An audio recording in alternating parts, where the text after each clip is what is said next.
Hey everybody, welcome into DawgNation Daily, presented by Pella Window and Door. My name is Brandon Adams. We're going to have a fun time today. I mean, on our show, but throughout the day on the DawgNation video channels. Let me go ahead and say this right off the top. 2 p.m. this afternoon, I'm going to be lucky to be a part of another DawgNation virtual appreciation with Jeff Sintel. Hope you saw us on Friday when we had a chance to speak to former Georgia quarterback Jake Fromm. And boy, it is still weird to say former Georgia quarterback when it comes to Fromm. Also, former Georgia left tackle Andrew Thomas, two of the pillars of the success that Kirby Smart has enjoyed over these last 4 years. What a great conversation we had with him on Friday. And today, another edition of our virtual DawgNation appreciation as we get a chance to speak to another one of those bookend offensive tackles, Isaiah Wilson, and former Georgia running back DeAndre Swift. As Swift and Wilson take their final preparations before the start of the NFL draft on Thursday, we will get a chance to look ahead with them towards the future in the pros, but also looking back on two great careers at the University of Georgia. I am really excited about doing that. 2 p.m. Eastern time here on this Monday as a part of another DawgNation virtual appreciation as we talk to two of the greats that have played for Kirby Smart here in recent years. That is going to be a lot of fun. Speaking of what we did with Fromm on Friday, that's also going to be a little bit of a part of what we do on DawgNation Daily here today. I'm going to play some audio from Fromm from Friday's show, the advice he has for the Georgia quarterback. And yes, I'm kind of tempted here to say Jamie Newman, but the honest truth is that Kirby Smart has been steadfast in saying there will be a quarterback competition.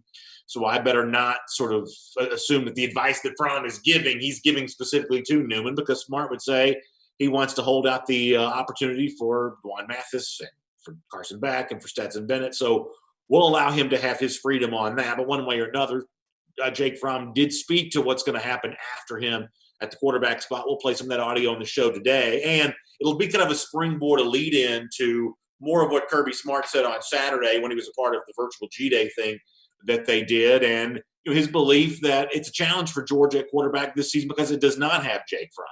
Not only kind of talking up the notion of a competition, but sort of talking down the notion that Jamie Newman is as good right now as some of these online folks have kind of suggested that he is, treated as a Heisman contender, treated as kind of a grad transfer savior who kind of comes in on his arms and legs to lead Georgia in a big way. Certainly Kirby Smart kind of tried to poke a hole in that hype when he spoke on Saturday. And on the off chance that Smart's either watching right now or listening to the podcast, radio show, whatever later on, he's going to hate this, but I'll explain today why.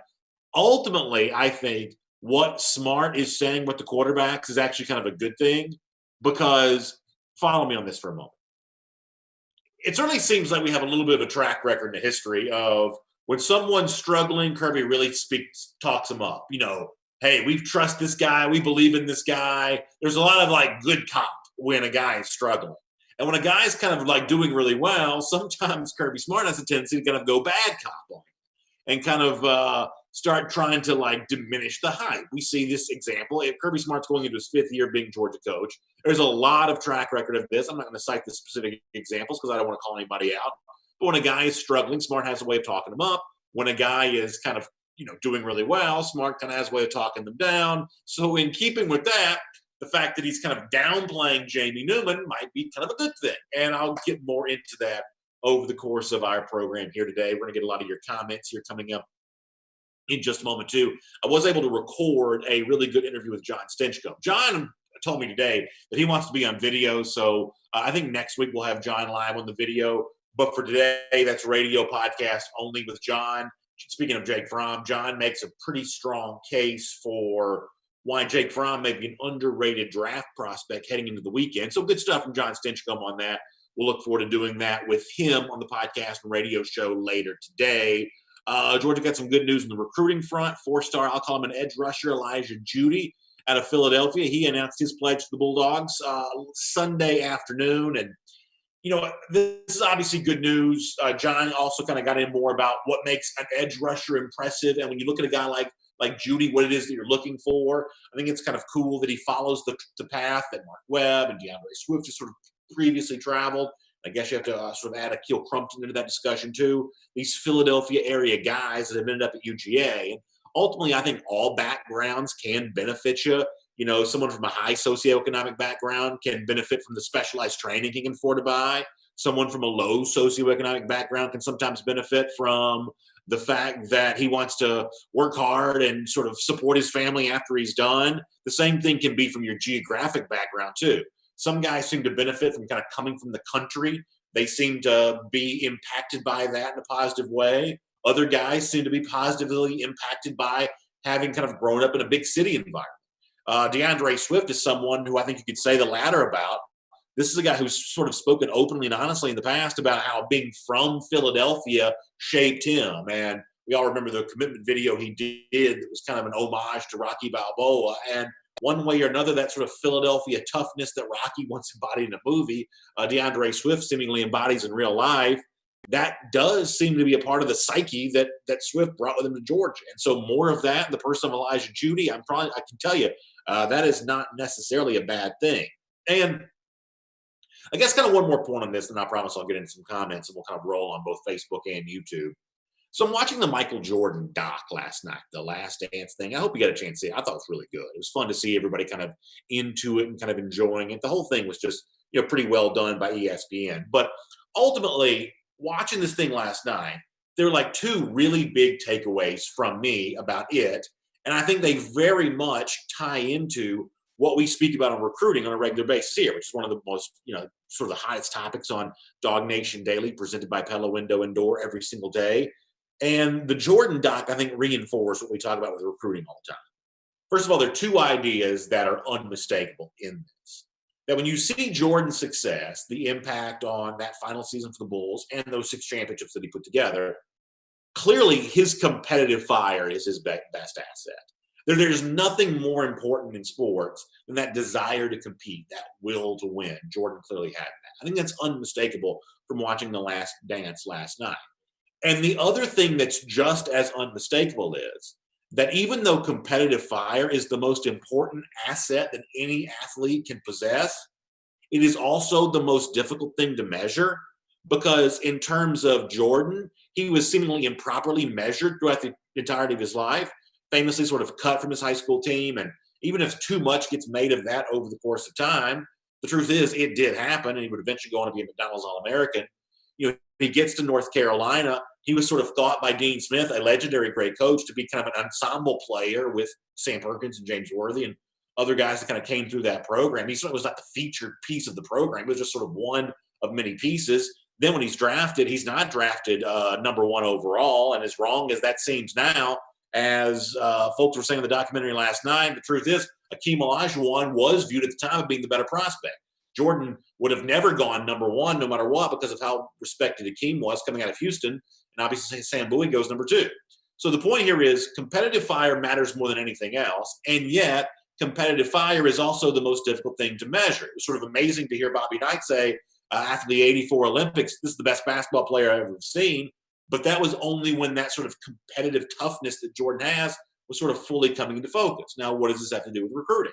I think this is the reason why Kirby Smart and other top college football coaches cast such a wide net when it comes to recruiting trail.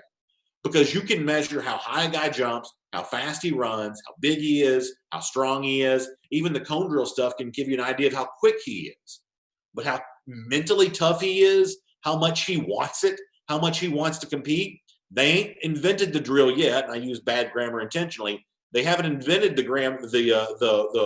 drill yet that can properly measure that. You don't know it until you put a player into a tough situation, just how much that competitive fire burns, which is why you've got to recruit as many good players as possible, as many elite athletes as possible. And once you're in a category of nothing but elite athletes on a roster like Georgia or the teams that Georgia competes with for a national championship, once you're there, the way in which the cream rises to the crop is almost all based on how competitive you're willing to be, how much you want to push back when you are pushed. And that's why you have to cast a wide net in recruiting. And by the way, it's also the reason why the NFL GMs are so nervous before every NFL draft. This year, maybe more so than ever, because they've had less time to spend around these players. They can measure everything but the thing that matters most, how much these guys want to compete. Jordan's not the biggest. He's not the fastest. He wasn't the strongest. When it comes to basketball skills, there may not be one individual skill in which Jordan was the best of all time. And yet collectively, he is, in my mind, the best basketball player of all time because of the competitive fire he brings to the table. When you're looking for elite recruits at a place like Georgia, that's also what you're looking for. More than just the size, the speed, that willingness to compete. It's the most important attribute, but it's also the most difficult to measure. Let me give a quick shout out to my friends at Pella Window and Door of Georgia. And then after that, we will get into a lot of your comments on both Facebook and YouTube here. And of course, right now we're in challenging times. That means when it comes to new windows, new doors, you need them. Obviously, they make your house look better on the outside. They keep the energy where it's supposed to be on the inside.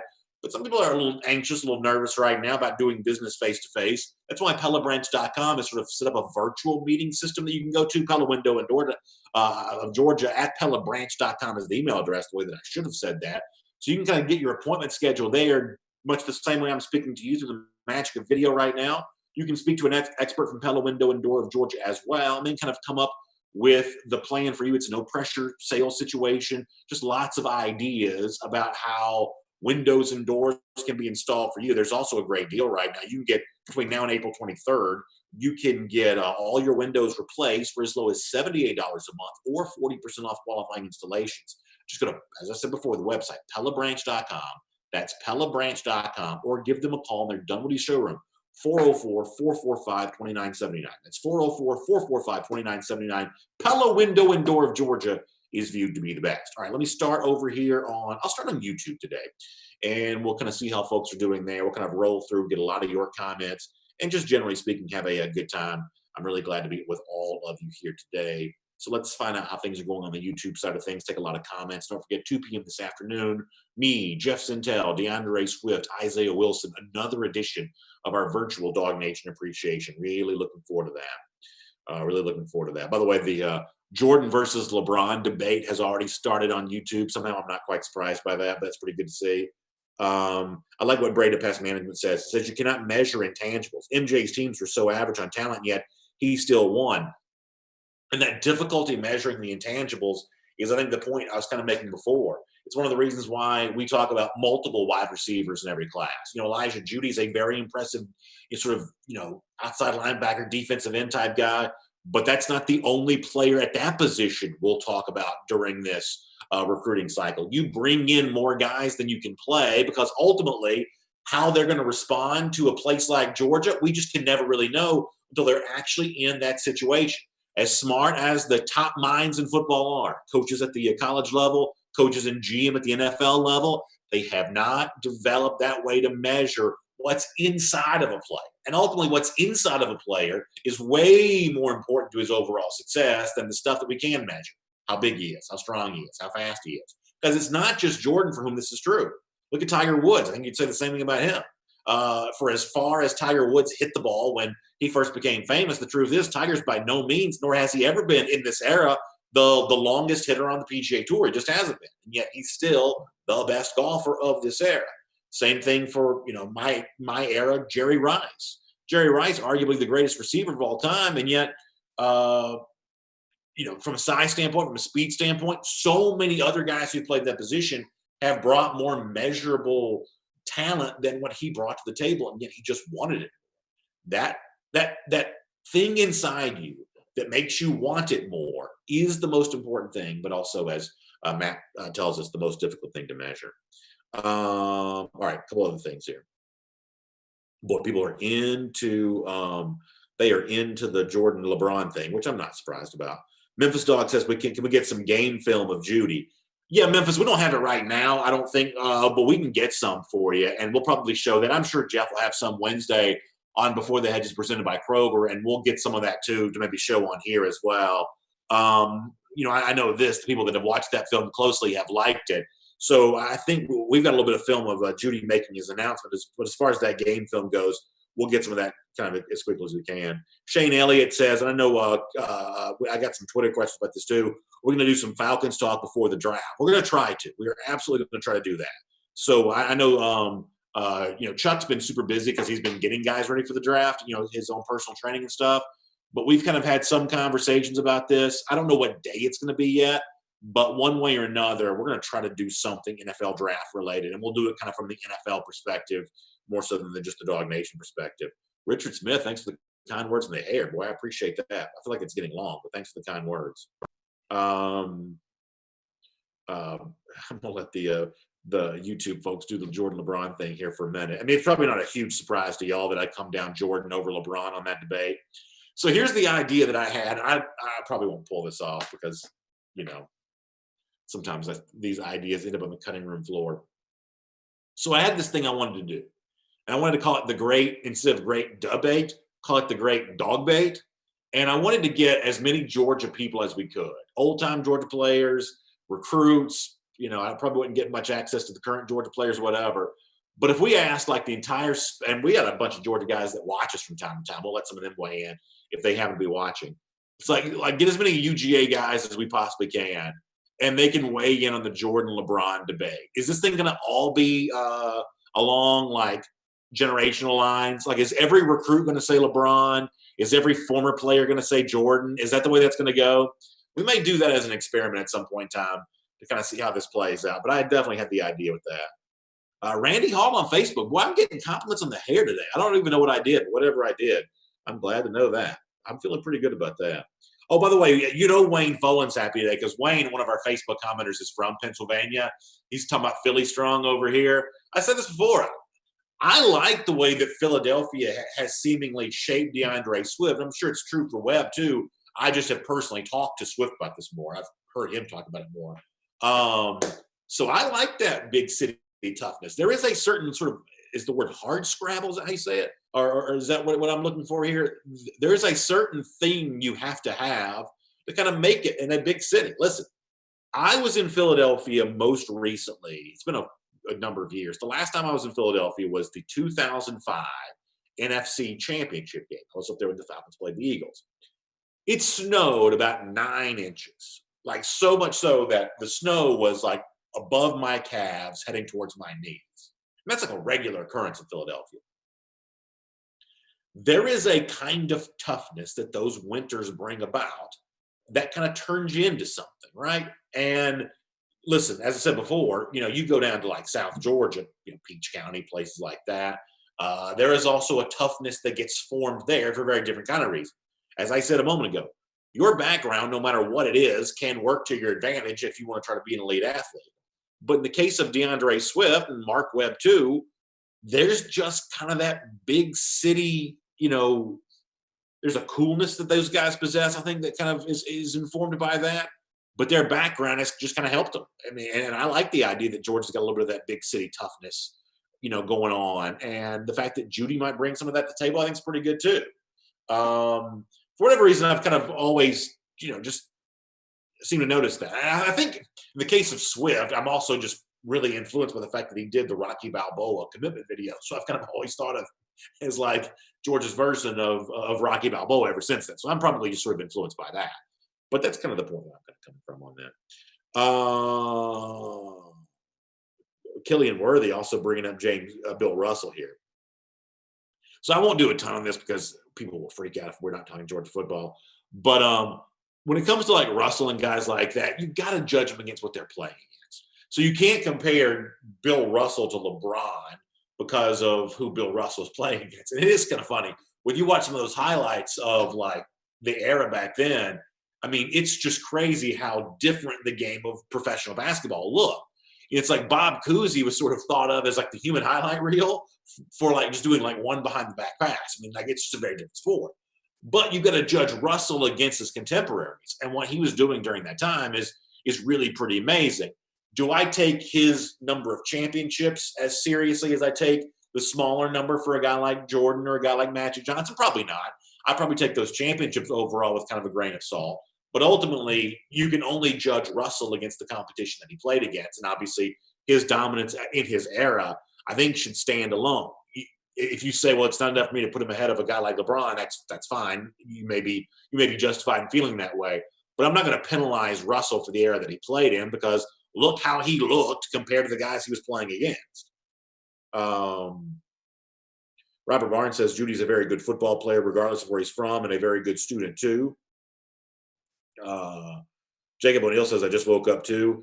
Yeah, it is kind of the thing. Like, we're all kind of on a very different schedule right now. Like, typically I wake up really early. I have not been waking up quite as early lately. I still wake up probably about 6:30 or so, but it's one of those things of the whole vibe is casual, right? And on the one hand, I cannot wait to get back, to like a normal work schedule, get back in our studio. But like concurrent to that, there is something kind of nice about, not shaving, kind of spilling over here to the kitchen table, sitting down and doing the show. Now I got to go get the podcast recorded after this. So, I mean, we get serious about work here at a certain point in time. But there is something to be said for just kind of laid back, kind of casually chatting here, which I really kind of enjoy. And I'm glad to hear some of y'all doing that too. Philip Jordan Wells also brings up Wilt Chamberlain. So here's my one like sort of old school basketball hot take. I kind of think Chamberlain's overrated. Obviously scored 100 points in a game, but this is a guy who was like way too into stats and not enough into winning for my taste, at least based on what I've read about him. For instance, you go back and read some of the things about how he never fouled out of a game, and that was really important to him. And he would kind of get a little soft late in games if he was at risk of fouling out. I'm not a Chamberlain fan, really. I'm not a Wilt Chamberlain fan. I don't have Chamberlain very high on my all-time greats list. I mean, he's got to be on the list somewhere, but I don't have him quite as much on my list there. A lot of basketball talk here on the Facebook comment section today here as well. Travis McCullough doesn't like the debate. Austin Newsom, thanks for the kind words and happy birthday. Rick Joyner says, BA, get a haircut. Yeah, I probably need one. And that after a couple of compliments about my hair, I guess I was due for to have somebody criticize it. Matt Rugavina mentioned the fact that Mr. Judy, Elijah Judy's father, is also pretty big. We're used to seeing that with a lot of these Georgia dads. Elijah Judy's dad, I guess, follows in the same line on that front. Let me do a few more Facebook comments. I'll go back over to YouTube. Phil Rogers brings up a good point. He says, when you're retired, you get to get up when you want to, go to bed when you want to. I am jealous of that. I hear from a couple of our listeners and viewers who kind of are in that stage of life, and they're just kind of kick back and relax, and boy, that seems nice. I don't know that I'll ever retire. I'm just not really wired that way sometimes. But I am super jealous of, especially we'll have like a Marlowe's event or something, and we'll maybe have somebody show up and say, I'm just retired. I'll just kind of do what I want to do. I respect that. Lucy Bowers Boykin, I can't go there, but that's pretty funny when it comes to Wilt Chamberlain. Warner Carter also mentioning Kobe Bryant, who's obviously a part of this conversation too, is one of the all-time greats for sure on that. Let's go back over to YouTube here for a moment. Scott Harris also says, when somebody says get a haircut, how exactly are you supposed to do that right now? Yeah, I know some people are doing that, like the haircut from home thing, but I don't much believe I'm going to be able to do that. Listen, well, what hair I have left, I got to make sure I protect it. And so the haircut from home thing may not be quite ready for that. Johnny Lester brings up Zamir White. I may talk about this in one of the podcasts at some point this week, or maybe here on the video. So him doing that thing, like turning the tires over, the fact that he's doing it at night, like raises the coolness factor by like a factor of like 1 million. I don't know, for some reason, the fact that in this video, and you can go to DawgNation.com and see it, our buddy Michael Carvel put it on his website, but he's like turning the tires over, kind of like a CrossFit style workout. Something like the fact that he's doing it like pitch black dark just makes it seem so much tougher. I don't know, so much more impressive. Kind of a cool video from Zamir White on that. I'm excited about Zeus for sure. Excited about him for sure. I love the fact that Kirby's talked him up a good bit too as well. Johnny Lester on the subject of DawgNation Daily sponsors. Yeah, we've been really lucky. Our people that have been with us are incredibly loyal, and it's one of the reasons why I always pledge loyalty to them so much. They've just been really good to us. This is a challenging time for everybody, right? I mean, there's really no industry that's not negatively impacted by the shutdown that we're dealing with, and that's why I think well-meaning people are hopeful that we can put the shutdown behind us at some point in time. And we're all obviously trying to do the best we can with that. That means that everything I can do to, whether it be popping over to visit Marlowe's Tavern and buy some to-go food, or making sure I'm buying my, groceries from Kroger, making sure I'm reminding people about all the ways which a company like Pella Window and Door is trying to be creative to make the process of, speaking with them easier and safer. we're trying to really lay out for our sponsors and really, give them what they need because they have been so loyal and dedicated to stay by us. I talk to them a lot of times. I'm talking to our sponsors just on a social basis, not even just on a business basis. And I always want to express the gratitude I have for them. I share some of the things that maybe some of y'all have said to me about them, and so yeah, we're kind of all in this together. And I'm glad ultimately, you do business with who you can do business with. But one of the things that makes DawgNation Daily a lot of fun is the fact that the people that we've kind of been able to partner with, whether it be a Pella Window and Door or some of the others that we talk about, they're just good, well-meaning people. They're all in this for the same reason we all are, which is to enjoy life and make a little money and just sort of make the best of situations. And so I'm really thankful that so much of our vision here for our show, the people that sponsor our show are as closely aligned with that. And so many of you have been so nice to support our sponsors, whether it be Pella Window or anybody else. I'm just really, really grateful for that. By the way, speaking of that, when you get a chance to hear DawgNation Daily on podcast later on, we'll have our Marlowe's Tavern Insider Update. And also Marlowe's, talking about supporting a great sponsor, a great way to do that right now. They've taken all that chef-inspired food for which they're famous, and now they're providing that as a to-go order. So you can stop by Marlowe's. You can pick that up really nice, easy, simple. And Marlowe's takes great care to make sure that it's done with all of the hygiene and good health in mind. And boy, the taste is absolutely unbelievable. Let's go to marlowstavern.com. You can find the tavern closest to you. You can get their phone number, give them a call, get your order, stop by and pick it up. They'll even bring it right to your car if that's what you prefer. It's marlowstavern.com. One more thing about them as well. For now, when you purchase a Marlowe's Tavern gift card, they're actually giving 20% of your gift card purchase to No Kid Hungry, which is a really good organization that provides meals for kids that need it, also teaches families how to cook healthy, nutritious food at kind of an affordable way. A lot of kids depend on school for nutrition. Right now they don't have school, so we don't want them to go hungry. That's what No Kid Hungry helps up and steps up and helps provide for them. So you can go to this email address if you want more info about this. It's info@marlowstavern.com. That's info@marlowstavern.com. So thanks for bringing that up. Let me get some more comments. I'll go to back to Facebook here for a moment, and then we'll be back on YouTube, and we will just, generally speaking, have a really good time. Chris Slim White says something's wrong with me. Why is something wrong with me, Chris? Maybe because of what I said about Wilt Chamberlain. I don't know. By the way, Jeff Sintel here. Don't forget, Jeff and I with, as I said before, with DeAndre Swift and Isaiah Wilson coming up 2 p.m. this afternoon. Oh, is this true? Phil Rogers says the city of Jacksonville started taking down the overpass. The Gator Bowl work's going to take 2 years. Oh my gosh, that's awful to think about. Just given is this the Hart Bridge? Is that what you're talking about? Because the traffic around that stadium on game day is already bad enough as it is. I can't even imagine it getting worse. That's awful, awful. Killian Worthy says homeschool is going to be the new norm, distance learning. Yeah, I would say that my kids have, I think, kind of enjoyed it so far. I think they've enjoyed it pretty well thus far. So, everybody's just trying to do the best they can right now. Miriam Martin Corbin, excited about Kenny McIntosh. That's another one of those running backs that gets a chance this year. Kirby's been pretty confident in these guys during the offseason, mentioning James Cook and Zamir White by name when he spoke during the Atlanta radio interview last week. I think Kenny McIntosh kind of right there too. Admittedly, had we seen a G-Day, McIntosh would have been one of the guys I think a lot of people really looking forward to seeing, and newcomer to the program, Kendall Milton, would have been another. So, yeah, there is that right now. Warner Carter also says that, excited to see Kendall Milton. Yeah, can't wait for that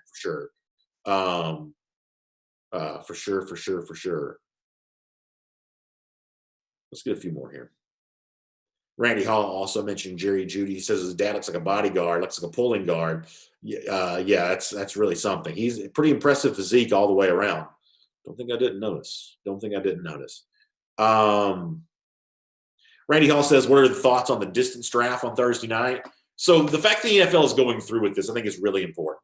What Roger Goodell looked and saw was there was no legitimate health reason that the league could not have the draft. And so therefore he pushed forward with it. And the fact that he did that, despite the fact there was a lot of, I'll call it whining and complaining from NFL GMs, I think makes Goodell a little bit of a hero. And some of the media types who, were kind of complaining about so-called bad optics for having the draft, I think that, tells you a lot about them there in that regard. But in the face of all this criticism, internal criticism because of the personnel guys not getting a chance to do their typical pre-draft process, the sort of, outside external criticism of, imagine how this looks with the rest of the world shut down. Roger Goodell said there's no viable reason why we should not be able to conduct this if we can successfully do it remotely. From that standpoint, the things that can take place right now, they should. There is another side to the optics discussion. There are also bad optics connected to the entire world being shut down. There's a negative malaise that falls over all of us when the wheels of commerce aren't spinning. So when Roger Goodell says we can do this, therefore we're going to, honestly, I think it really helps the collective mood of our society.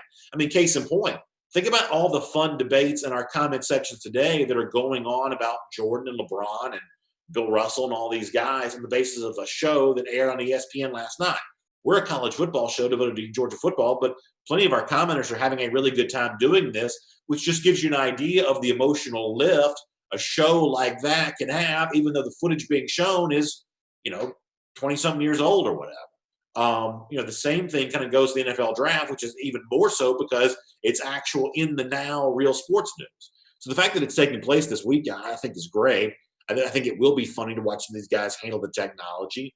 Clearly, some are going to be better at that than others. I think the whole thing has been overstated. I mean, there's nobody less tech savvy than me, and I'm talking to you right now from my home through the magic of video. Now I've got help, but the point is, if I've got help to do this show, then how much help does Dave Gettleman have as New York Giants general manager? So I think the difficulties of the draft have probably been overstated. I think the weirdness of it will make it more fun to watch. And I guess it's also kind of fun too, or funny, I mean to say. Think about how elaborate this was supposed to be at the Bellagio in Las Vegas with a boat taking the players to the podium to beat Roger Goodell. And all of a sudden now we're doing it from Goodell's basement. The fact that the original plan has changed so much to what the actual plan is going to be, there is something about that that's a little bit funny. Mary Martin Corbin says, where do you think Hot Rod's going to wind up? Well, that's a great question. I can say that I have no idea. I do not know where he's going to be. But I think he has a really good chance to get drafted, which not all kickers do. But I think that Blankenship has a pretty good chance of getting drafted. Mickey Brady says, hello from Pearson, Georgia, working on these roads and listening to DawgNation Daily. Mickey, thanks for the hard work that you're doing for our community. You are truly an example of essential work. We appreciate that. And we're glad that everything that's gone on hasn't shut you down yet, because we know how important these paychecks are to helping keeping food on tables for the people who are watching us and listening to us every single day. So, Mickey, keep doing it out there, man. We're glad to have you with us.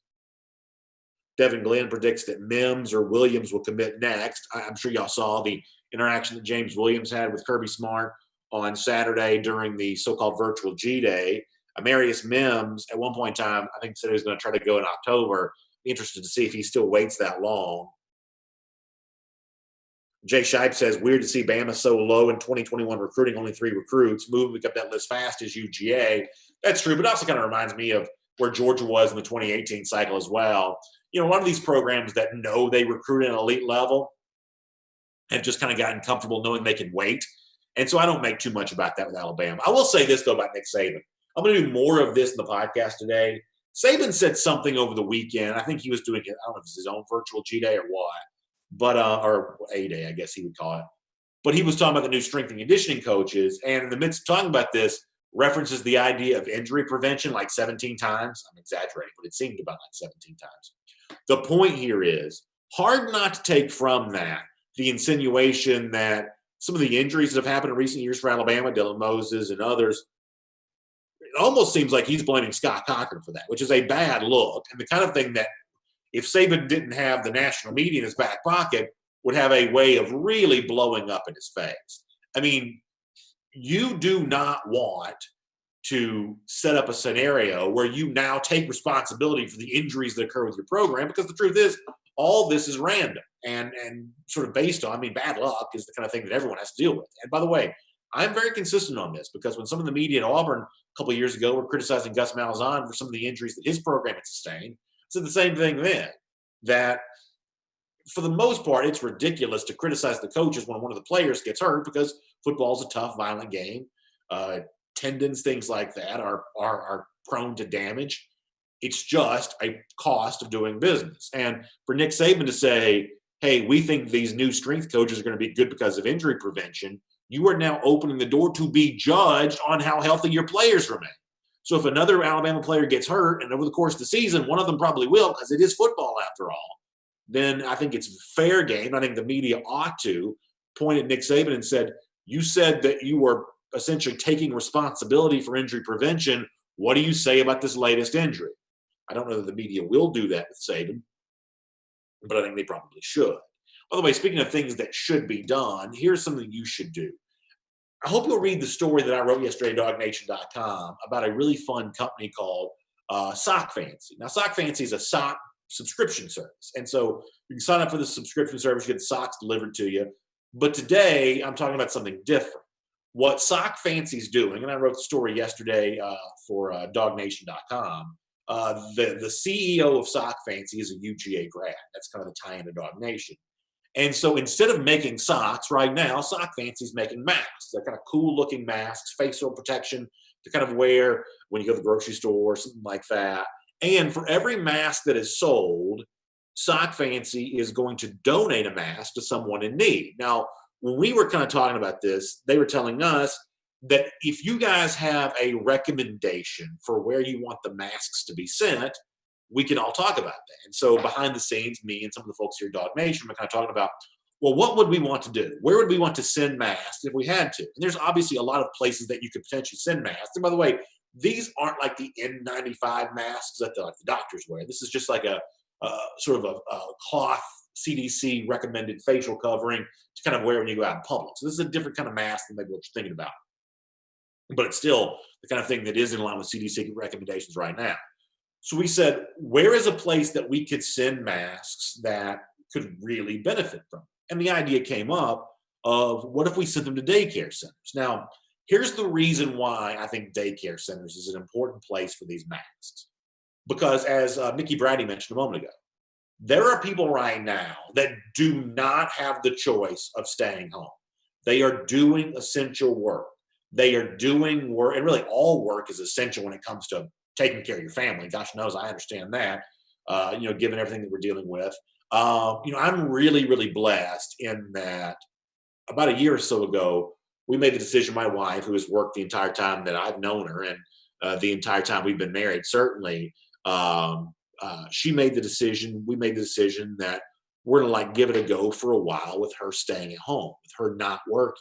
And I can't begin to tell you how blessed I feel now that we made that decision then, because she has been free to do the homeschooling thing, and she has been free to get the meals cooked, has been free to take care of our kids. And for me, working right now the way that I'm doing, that fills me with such an incredible sense of peace of mind, knowing that I've got her to do that for me. But not everybody's in that situation. Some people who have kids who can't not work are in a tough spot about where to send their kids. And that's why daycare centers have really been a part of the essential work that's going on here. Governor Kemp has allowed the daycare centers to remain open because for some parents, that's their only choice, as they also have to remain working. So we said, well, what if we support a group of organizations that are supporting the essential work that's going on? So the masks that we can kind of get, we're going to get those sent to a daycare center or a similar facility here in the state of Georgia. So what you need to go to is go to sockfancy.com/masks. That's sockfancy.com/masks. You need a mask anyway. Buy kind of a cool looking mask that Sock Fancy makes. And then for every mask purchased, they will also send one to a daycare center for us here in Georgia. But you can use the promo code DawgNation to save 10%. So use the promo code DawgNation to save 10% on your purchase. That'll also be the signal to Sock Fancy that we want these to go to daycare centers. We had a lot of choices about where we could send them. We said daycare centers made the most sense. So for the masks that we can get sent out, we're going to send those to daycare centers. So buy your own mask, sockfancy.com/masks. Use the promo code DawgNation to save 10%. And then we'll get hopefully a big collection of masks delivered to some of the daycare centers in need around the state of Georgia. I'm really looking forward to that. All right, time for a couple of more of your comments. We'll do that here on Dog Nation Daily here today. Um, Memphis Dog says Blind Eddie needs a mask. That's exactly right. He does need a little bit of a mask. Maybe we can get Sock Fancy to make Eddie one. That's a good idea for sure. Tristan West says, "Good morning. If college football realignment happened in the next year or two, who do you think the SEC would target? Who would be your choices? I'd love Texas and Oklahoma." Yeah, that's interesting. I've said before that, and this is half kidding, half serious. But if USC would ever be looking to leave the Pac-12, there's been some legitimate speculation they might. Uh, I'd go after USC. What I've jokingly said in the past is, if the NFL can put a team in London, which eventually it might, why couldn't the SEC team put a team in LA? From a travel standpoint, LA is not that much farther from SEC country than London is from most of the NFL. And in some places around the NFL, it's a lot farther away. So, but I think you're on kind of the right track there. At a certain point in time, even though it's the Southeastern Conference, they'll keep expanding west. And, ultimately what you might see here, and you've seen some of this from Greg Sankey just in the last week, essentially leaving the door open that the SEC could play games even if some other leagues don't. That SEC states could allow college football to take place, even if places like California, New York, places like that are saying they don't want to. The SEC might not necessarily be bound by the same rules that other states are going to bind, or laws, I guess in this case, ordinances that other states might be bound to, which I think is absolutely the SEC's prerogative. It's absolutely the SEC's right. And what it leads me to is the notion that the next thing for college football might not be realignment so much as, or expansion, so much it might be some of these conferences, and the two that would do this first would be the SEC and the Big Ten, that leagues like that might truly assert their autonomy. Autonomy meaning their ability to govern themselves and do what they want to do. I think that the financial stress caused by the coronavirus shutdown is going to sort of exasperate the gap between the haves and the have-nots even more. And I think whether it be playing games and some leagues choose not to, or something else, paying for spring sports seniors to come back in the new academic year, something along those lines. I think the SEC is going to assert itself as autonomous compared to most of the rest of college football. And the idea that the SEC has to do what the NCAA wants it to do, I think that notion is going to grow more passe by the day. The SEC will be one of the leaders in that regard. I think the Big Ten will be closely right behind it, because those are the two big revenue conferences in a way the ACC, Big 12, Pac-12 just aren't. You may see more of that. I've always kind of thought it'd be kind of cool if one day, this is just total speculation, but the SEC, the Big Ten kind of combined to be sort of like an American National League version of their own college football entity. But one way or another, those organizations kind of working more to please themselves as opposed to sort of pleasing the sort of, small schools that seem to have an outsized voice within NCAA deliberations. You may see a lot more of that. Scott Harris asks a really good question. He says, show of hands, if UGA played Clemson this Saturday in Sanford Stadium, how many of us would go? That's a really good question, because ultimately I'm sort of more of the belief that, and you can see lots of evidence of this, that shutdowns sort of happened in society before the government mandated them. And ultimately, a lot of these shutdowns may eventually end before the government sort of mandates they're over. Ultimately, the government can only do so much to control the will of people one way or another. That's not a political place. It's a fact of life. That sort of civil disobedience is kind of a sort of a fact of life, just and has been for centuries. So if you had tickets for sale, I think there's a strong assumption that not everybody's going to want to buy one. I've sort of predicted that the most likely outcome for me is that in the early season, the games are played, tickets are available, and the stands are not full. Because like Open Table, which is a website that manages restaurant reservations, said that their reservation bookings were down 70-something% before the restaurants themselves were actually closed. That people actually made a decision for the most part to stop coming to restaurants before they were kind of told they had to, because they were concerned. And there have been some polls out there that say that 70-something% of the people would not feel comfortable going to a stadium right now. I think public opinion will change wildly over the course of the next month or so, maybe for the worse, maybe for the better. But how we feel about a lot of this kind of stuff will change wildly once some sports start coming back, it's easier to envision football with fans. We'll have PGA Tour events, I believe, in June. That's the current idea. I think we'll have some version of Major League Baseball, maybe even hockey and basketball too. And at that point in time, I think that greases the wheels for a more full-fledged, legitimate return for football.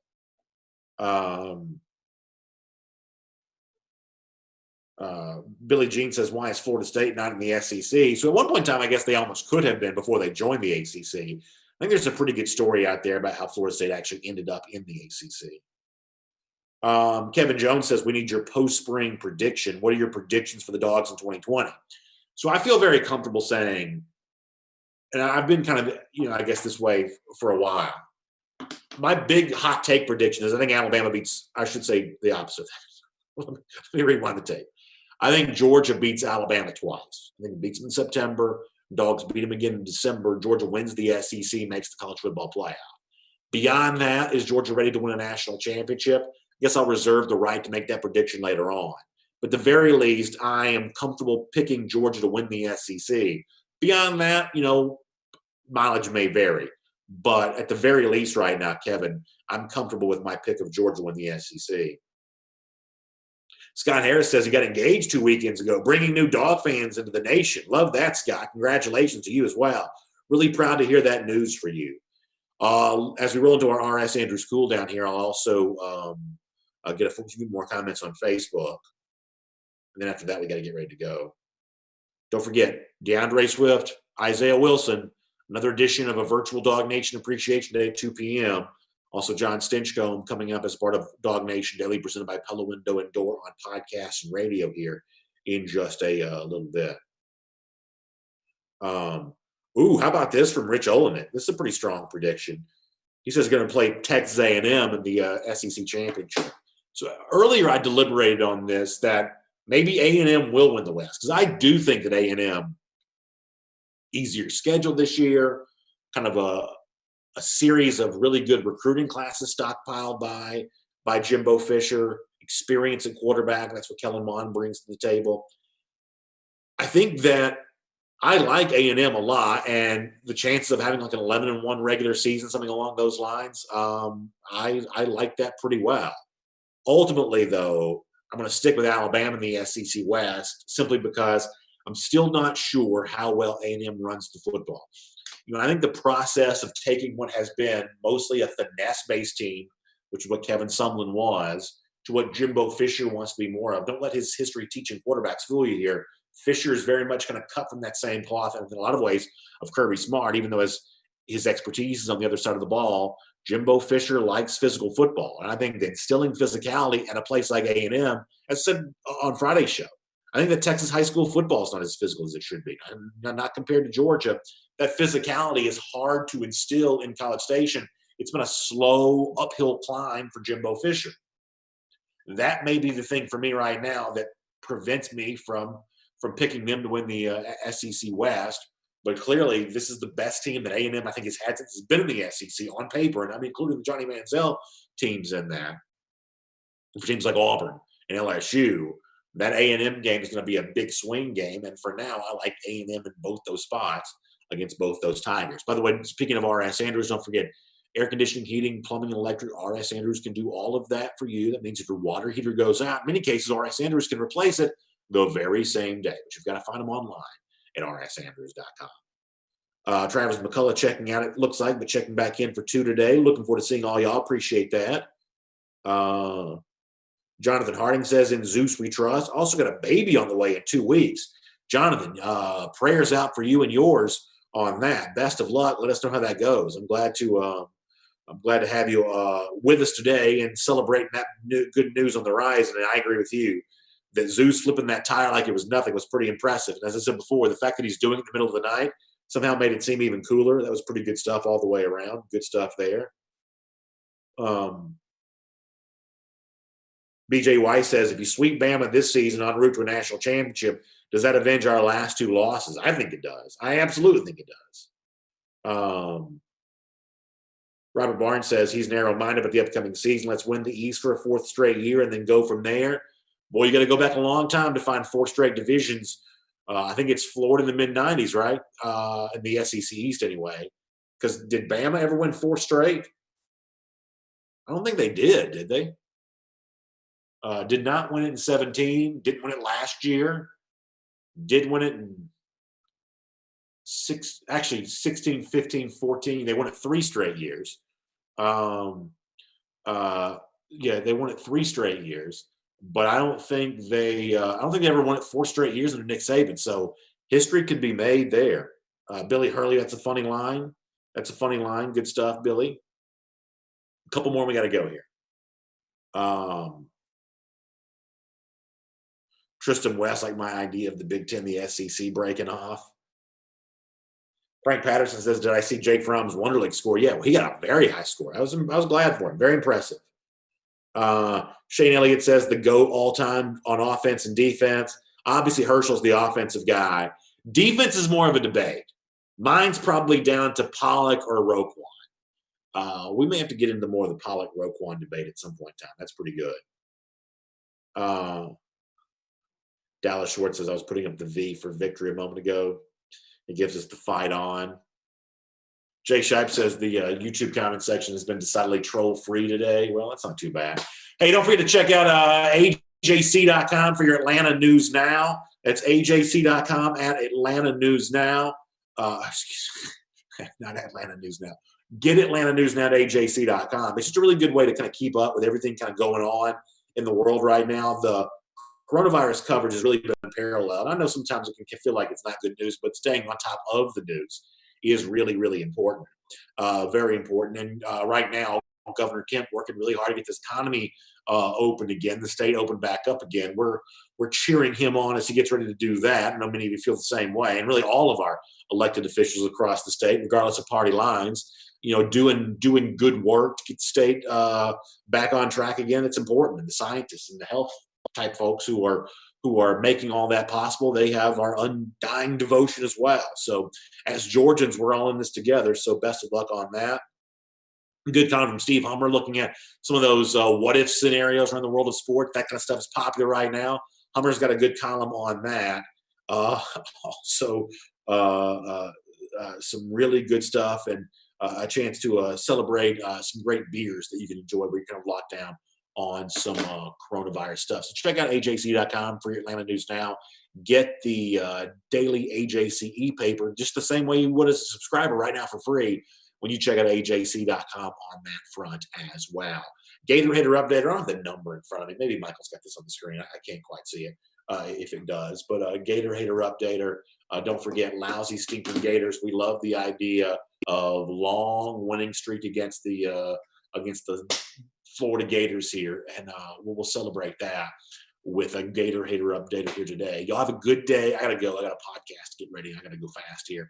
DawgNation Daily presented by Pella Window and Door. Huge thanks to them for making it all possible. Bigger thanks to all of you for being here for it. I'll see you back here at 2 p.m. for our DawgNation Virtual Appreciation with DeAndre Swift and Isaiah Wilson. Y'all have a great day. I look forward to speaking to you then, everybody.